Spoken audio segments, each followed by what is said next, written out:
Today's khutbah is dedicated to two of the attacks of the devil. We've been talking about the story of creation for a few weeks now, and I'm going to continue that as the ayat of Surah Al-A'raf continue. I would also encourage you on your own time to read Surah number 7. It's not that far in. This is the ayat in the teens. So when you start the surah, by the time you get to the 26th ayah, that's where the story is, right? Even before then. So it's not a lot of reading.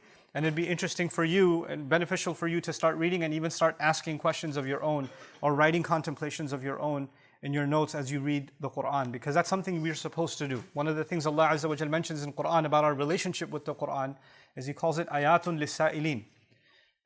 These are ayat for people who ask questions. So one of the things that we're supposed to do with the Quran is actually wonder, what could be the guidance that I can get from these words of Allah, or this statement of Allah, or this ayah, or this story, or this event, or this particular word even, right? Because everything Allah gave us is for the purpose of guiding us. And we're not going to get that, just like in class, students who sit in a class and never ask any questions are the ones that benefit the least. But the student who sits in a class and asks the teacher questions is actually the one whose mind is the most engaged, and they're the ones who develop their understanding the best. So we accept Allah as our teacher, Allama al-Quran. We become students, so we become people that ask questions, and that's something that we should be doing. In any case, today I want to talk to you about the two attacks of the four attacks that are mentioned of the shaitan. He says that I will absolutely, after he sits on the straight path that we talked about last time, that I swear to it that I will absolutely come at them and attack them from right in front of them, min bayni aydihim.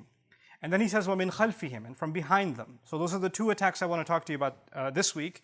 And next week, inshallah, I'll talk to you about how he attacks from the right and how he attacks from the left. But today, the front and from behind. So let's talk about what's ahead. The Arabic words, مِن بَيْنِ أَيْدِيهِمْ, right in front of their hands. That's literally the translation. We translate that in English often as in front of them. But actually, it means a lot more than that. In the Arabic language, of course, if you extend your hands out like this, what's immediately between your hands is what's immediately in front of you. It's right in front of you. It's not something far away. It's right there and it's hitting you right in the, you have to go around it. You know, it's unavoidable. And so he says, basically, let me put it in common vernacular, I'm just going to get right in their face. I'm going to be right there in front of them and I'll attack them head on. Now, how do these attacks work? You see, Shaitan is invisible. We don't see him and we don't hear his voice. We don't know what he looks like. We don't know any of these things. So how does he attack us from the front? The idea of, if you study the phrasing, what is in front of them in the Quran, you learn something. You learn that it's talking about things that you see every day. When you open your eyes, what is right in front of you is the world around you. Your family, friends, the world as you see it, things that attract you, things that you don't find attractive. This is the world in front of you. And human beings have this tendency to be impulsive. Allah says in Surah Al-Qiyamah, بَلْ يُرِيدُ الْإِنسَانُ لِيَفْجُرَ أَمَامَهُ, that human beings want to just explode, jump right into things that are in front of them. When I was studying marketing so long ago, we used to study consumer behavior. And you know what they do in grocery stores is they put eggs and milk all the way in the back of the grocery store. The reason they do that is they want you to go through a number of aisles, because you only came in for milk and eggs. Most customers come in just for milk and eggs. So you logically would be right in the front, but they want it all the way in the back because they want you to be impulsive and see them Swiss rolls or chocolate cake or this or that and keep piling it in because you see something in front of you and you just throw it right in. That's a human impulse. Allah put that inside human beings. Shaitan wants to capitalize on that. There are things that come right in front of you and he says, come on, just enjoy yourself a little. It's not that bad. It's not so bad. He doesn't want you to think about the future consequences of something. He wants you to think about what's immediately in front of you right now. You know, it's so much more understandable now because we live in a digital age. Whatever you want to look at, whatever you want to see, whatever you want to hear, whatever you want to order is right at the tip of your fingers. It's immediately accessible. It's not even so far. Physically, if you want to go somewhere, you just hop in your car and go somewhere. You can make a decision to follow whatever impulse, whatever desire, whatever thought comes in your head, and you just immediately run after it, and you don't think about the consequences. You know, a lot of people that engage in sin, if you ask them, why do you want to engage in sin? They don't say that I want to be a sinful person, I just don't want to think about it. I don't want to think about it. And if you try to make them think about the consequences of this behavior, then don't talk to me about that, you know? I've often spoken to you about doctors that I know that work in the emergency room and the kinds of things they see on Friday night. People just want to get away from their troubles, knock down a couple of drinks, And then the kinds of horrendous things you see in the emergency room, so much of it related to alcohol. So much of it related to overconsumption. Why? Because those people don't want to think that alcohol has destroyed so many lives before you and me, but I don't want to think that that's going to happen to me. I just want to have fun right now. I just want to get the buzz right now. That's all I care about right now. The consequences, I'm not concerned with. This is the first thing Shaitan wants. What is right in front of you, he'll attack you by making you not think about the consequences of things. The other meaning of what is right in front of us is material things. In other words, he wants us to be obsessed with things that we can see. You're just thinking about this car constantly, constantly, constantly. You're thinking about your appearance, checking yourself out in the mirror. That's all you're always thinking about is, how do I look? How do I look? How do I look? How much do I weigh? Or, am I dressed better than this one or that one? You're constantly just obsessed with material, appearance, goods, products, people obsessed with the kinds of brands that they're going to wear, what they're going to show off to somebody, obsessed with the idea, oh man, I'm living in an apartment, I'd have to get a house. It's so embarrassing, I live in an apartment, I have to, by whatever means, I got to get into a house because that's what's in front of me. You drive by a nice neighborhood where you see the houses and the car just automatically slows down and you just kind of, your mind goes in your head, you're already living in there, And he wants you to be obsessed with that. Now, wanting those things in and of itself isn't bad. And that, before I continue, is an important part of this khutbah. Please pay attention to this. In Surah An-Nas, Allah told us about the devil, الَّذِي يُوَسْوِسُ فِي صُدُورِ النَّاسِ. That he whispers, it's translated, he whispers into the chests of people. He whispers into the chests of people. The thing about the word chest in the Arabic language is that it's actually used also for emotions. Like Allah says, وَيَشْفِي صُدُورَ قَوْمٍ مُؤْمِنِينَ, to heal the chest of a believing people. What that means is, when Allah uses the word chest, He's actually also referring to our emotions. Our feeling. Anger is part of the chest.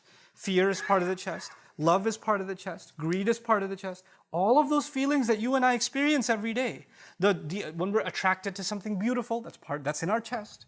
When we're turned away from something ugly, that's in our chest. Laziness is in our chest. Enthusiasm is in our chest. When Allah says He whispers into the chest, what it also means is He takes all of those emotions that Allah gave me and Allah gave you, and they're normal emotions. Anger, fear, happiness, all of these emotions are part of who we are. It's natural. But He uses them and manipulates them. He'll use your anger to mess you up. He'll use your happiness to mess you up. He'll use your laziness to mess you up. He'll use your sadness to mess you up. In a certain degree, you need those feelings. But He knows what He can do to manipulate you and to get you to start feeling things that you're not supposed to be feeling, and to overrun you. And so, of course, everybody's attracted to something beautiful. Who wouldn't want to live in a beautiful house? As a matter of fact, the fact that Allah offers us in in heaven, He offers us mansions and He offers us beautiful gardens and waterfalls. Why would we be attracted to that stuff if we're not interested in it now? It's the fact that Allah made us attracted to those things now is what makes heaven so appealing, right? So those things that are beautiful, us attracted to them is natural. What does Shaitan want to do? He wants to take that feeling out of balance. I will do anything I can to get it. I don't care about the consequences. It's in front of me. I want it right now. Let me give you an analogy to help you understand this as opposed to what Allah is offering.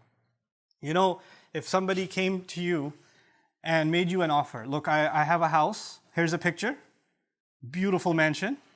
It's the most beautiful house, and it's in front of the beach, and it's on top of a cliff. It's got this gorgeous view. It's exactly the kind of interior you wanted, exactly the kind of exterior you wanted. Everything you ever wanted is there in that house. And he says, this house is worth a few million, but I'm willing to sell it to you for $200. First of all, you won't believe it. That's no way you're going to sell me that for $200. But then he furthers the offer. He says, listen, it's guaranteed. I'm giving it to you for $200, but the only thing is, you can have it after 15 years. You can't have it right now. So I need the $200 now, but you can have it after 15 years. Okay? There's no way you'd take that deal. It's a scam. But basically, that's what Allah is offering. He says, here's heaven. Doesn't take much to get in it. I'm not asking for a lot, but you can't go now. You can't go now. And the devil comes along and says, look, I'm not giving you a mansion in heaven. I'll give you much less. But the thing is, I'll give it to you right now. It's cheap. Just do it right now. It's much easier. You don't have to pay anything to me. And he'll just make the immediate cash offer. Those of you that are in business, when somebody comes to you and says, hey, I want to buy your product, but I'll make the payment next month. Somebody else comes to you and says, I want to buy your product, but I'll pay you cash. Right now, give me 10% discount. You'll take the cash? Because I don't want to wait for another month. Human beings, تُحِبُّونَ الْعَاجِلَةِ. We want things that come quickly. Shaitan capitalizes on that. He excites your feelings and says, why do you have to wait? Why do you have to be patient? Why can't you have what you want right now? Don't you want to be happy? He comes at you right in front of you and you can't see anything but what you desire, what you want. And it blinds you to the point where you just don't want to think about what's going to happen afterwards, what damage it will do to others, what damage it will do to yourself. You're just completely led on by him. That's actually one of the great attacks of Shaitan from the front, from right in front. He glazes your eyes over. And then Allah Azza wa Jal describes, about min bayni aydihim is about the future. If something is right in front of you, like for example, when you're driving on the road and you get stuck in traffic and there's a truck right in front of you, you don't know how bad the traffic is. You can't even look around it because it's so big. Your view is completely blocked. When something is in front of you, you can't look ahead. That's one of the things Shaitan wants. What is actually ahead of you and me is meeting with Allah. It's unavoidable. You and I, كَادِحٌ إِلَىٰ رَبِّكَ كَدْحًا فَمُلَاقِيهِ. We are marching towards your master. You and I are marching towards him. It's like even if you're standing there, you're on a conveyor belt that's heading towards Allah. Whether you like it or not, whether you want to accept that or not, we're all heading that way with every breath that we take. And that meeting is unavoidable. But he doesn't want you to see that. He doesn't want you to see, and he doesn't want me to see, that with every passing day, we are now closer to meeting Allah than we were yesterday. And then tomorrow we're even closer. And then tomorrow we're even closer.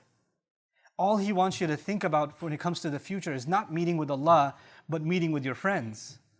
Meeting with some vacation, meeting up with some good times. What's going to happen this weekend? What are we doing next weekend? He wants you to think about the future with what's right in front of you, but not the long term. Not the long term. And even people, then they start thinking long term, like, yeah, I'm thinking long term. I'm thinking about home ownership, or I'm thinking about where I'm going to move, or I'm thinking about my future education. That's long term thinking. But actually, Allah wants you to have even longer term thinking, when you and I are going to stand in front of him. And when you do that, just like when you have a plan, if a young man among you or young woman among you is going to the university and you plan to graduate in 2 years, then you're going to seriously think about which courses you're going to take this semester, which ones are you going to take next semester, how many credits do you have, can you slack off, can you do this, how much time you plan everything out. Because if you want to get to that destination, you need a plan. You need to stay on target. And if you're falling off, then you have to do extra to make up for it. But if you have no vision in front of you, and you have students like that, they go to university, they don't care about graduating. They're super seniors. They're in school for 10 years, they're still taking courses. What's your major? I'm still thinking about it. You have gray hair now, you're still thinking about your major? There are people with no direction. That's what the devil wants in life. He wants you to have no direction. There is no goal in front of you. And that goal that Allah set in front of us is meeting with him.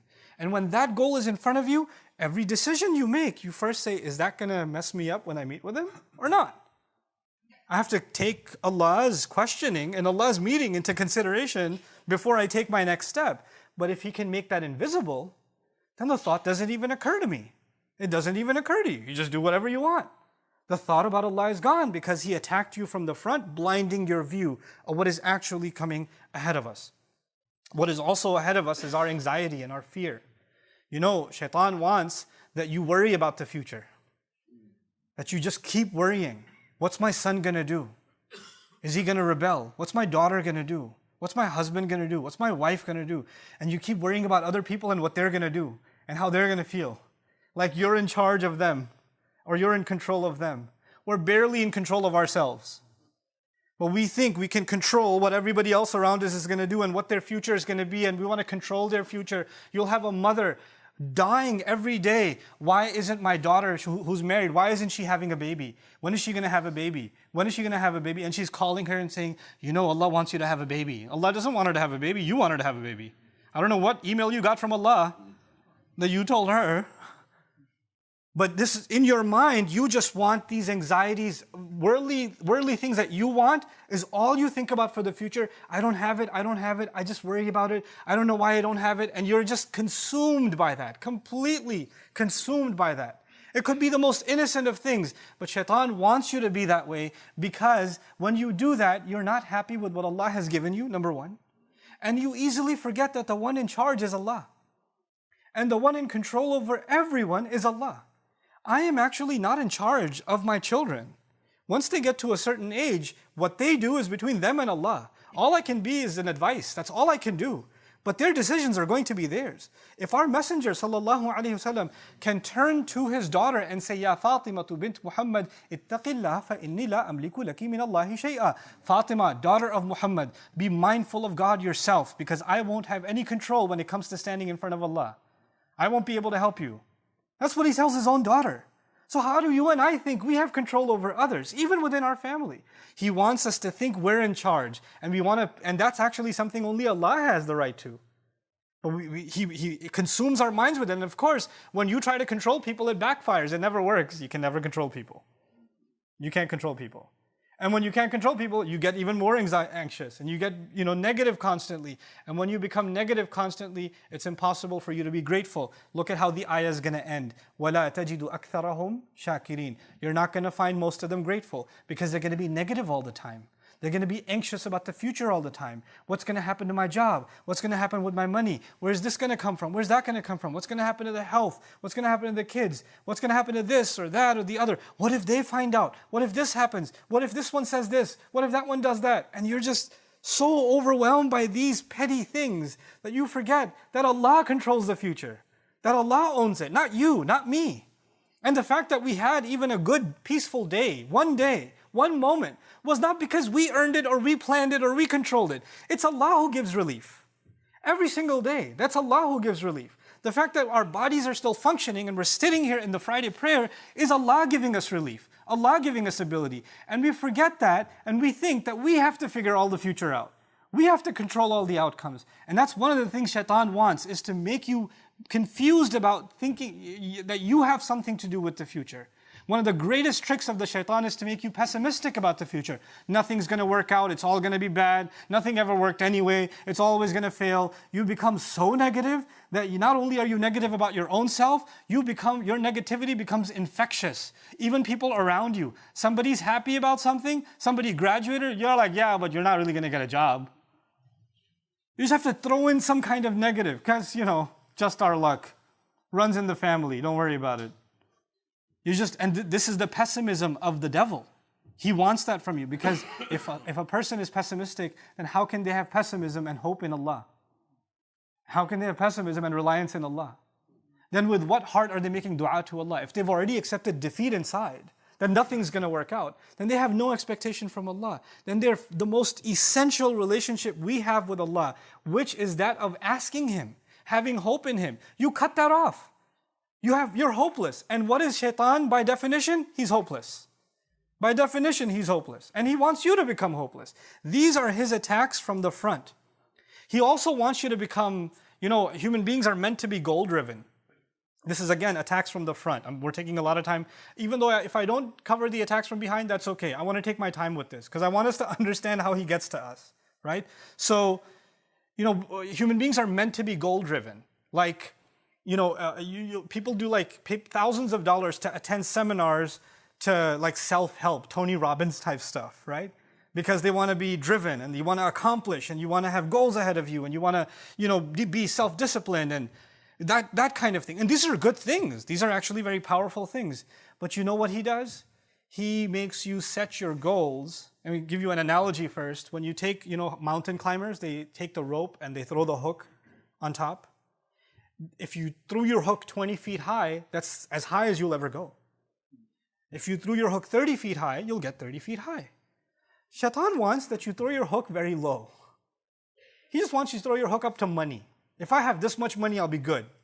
And that's all you're thinking about is this goal. I want to accomplish this goal. I want to accomplish this goal. Like as if you accomplish that goal, everything's going to work out. This is going to be amazing once I get to that goal. And what happens? Once you even get near that goal or get to that goal, there's 30 other problems you never saw before. He just wants you to be consumed with lesser goals and be driven, so immersed in them that you see nothing else. You see, you and I are supposed to be goal-driven. I should have goals about my health. I should have goals about my career. I should have goals about my education. But understand something. Those goals are never actually your actual purpose. They are only means to a larger end. If you and I forget that we are on this earth for a limited time, and our purpose here was not to get a job. Our purpose here was not to make money. Our purpose here was not to get a house, because we're going to leave all that stuff behind. Our purpose here was to actually do some kind of good.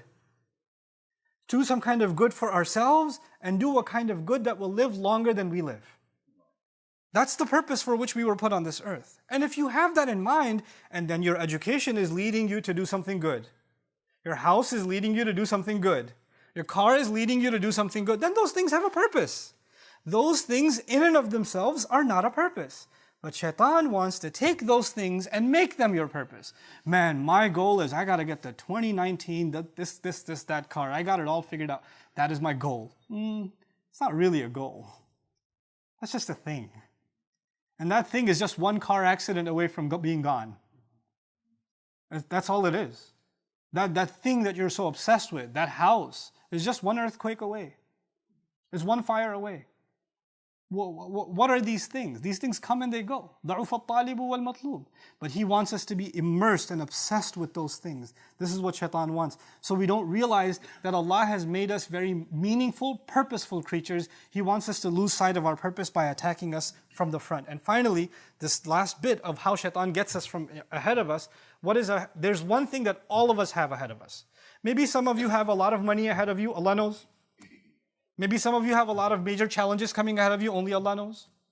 Maybe some of you have great happiness ahead of you, Allah knows. We don't know. But there's one thing ahead of all of us, and that's time. Maybe some of us have a few seconds. Maybe some of us have a few years.